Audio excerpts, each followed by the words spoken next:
Good morning mga lods. Mayroon tayong matambaka sariwa. Yan, na mga pang-ulam natin sa almusal. Saka mag-ano muna tayo ng malunggay. Bye! Tanggalin nyo to, dilaw. Tapos, ganyan na lang. Ganyan mga lods. Yan. Ano yan eh? Yan. Okay mga lods. Tapos na. Tara! Magluluto na tayo. Ito, nagpakulo na tayo ng ating tubig para sa sabaw ng ating isda. Ayan. Ating tima, no? Ang gagamitin pa rin natin panimpla, siyempre, sinaunang panimpla, asin, aji, at mayroon tayong ilagay na natin mga lods, no? Ilagay, kahit hindi pa kumulo yung tubig, ilagay na natin sibuyas at saka luya. Ayan. Tsaka mga lods, mayroon tayong tanglad, siyempre, hindi mawala sa tinola o sinabawang isda ang tanglad. Kahit sa lechon. Sariwa pa itong mga lods, matambaka. Yan.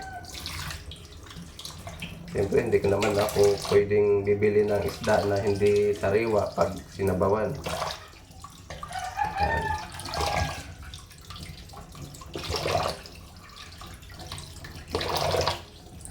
Yan. Ano?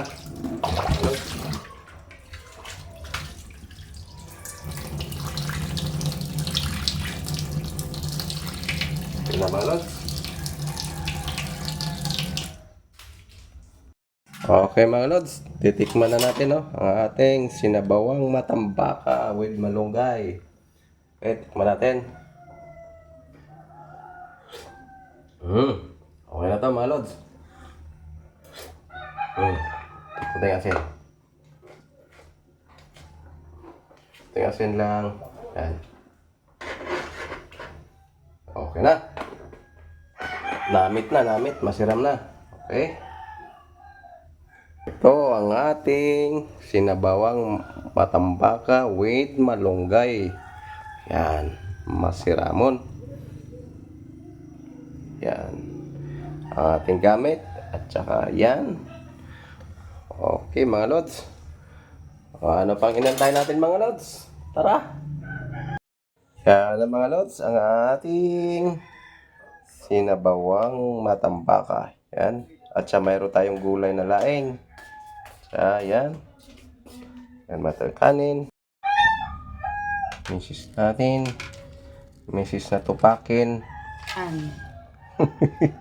Kain mga lods. Kain ito. Sandok na tayo ng sabaw. Yan, kuha natin. Yan. Tapos subukan natin.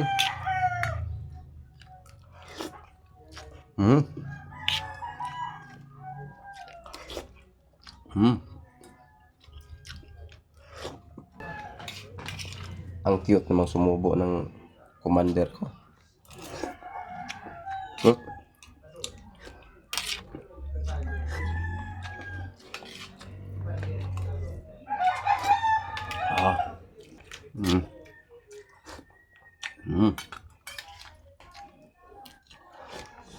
Kain tayo mga lods, ito.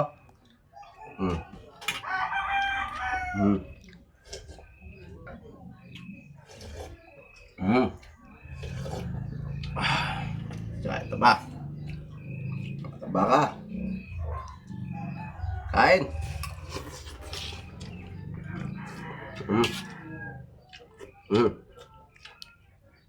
May na kumain yung commander ko eh. Cute ang subo. Ay siya muna cameraman.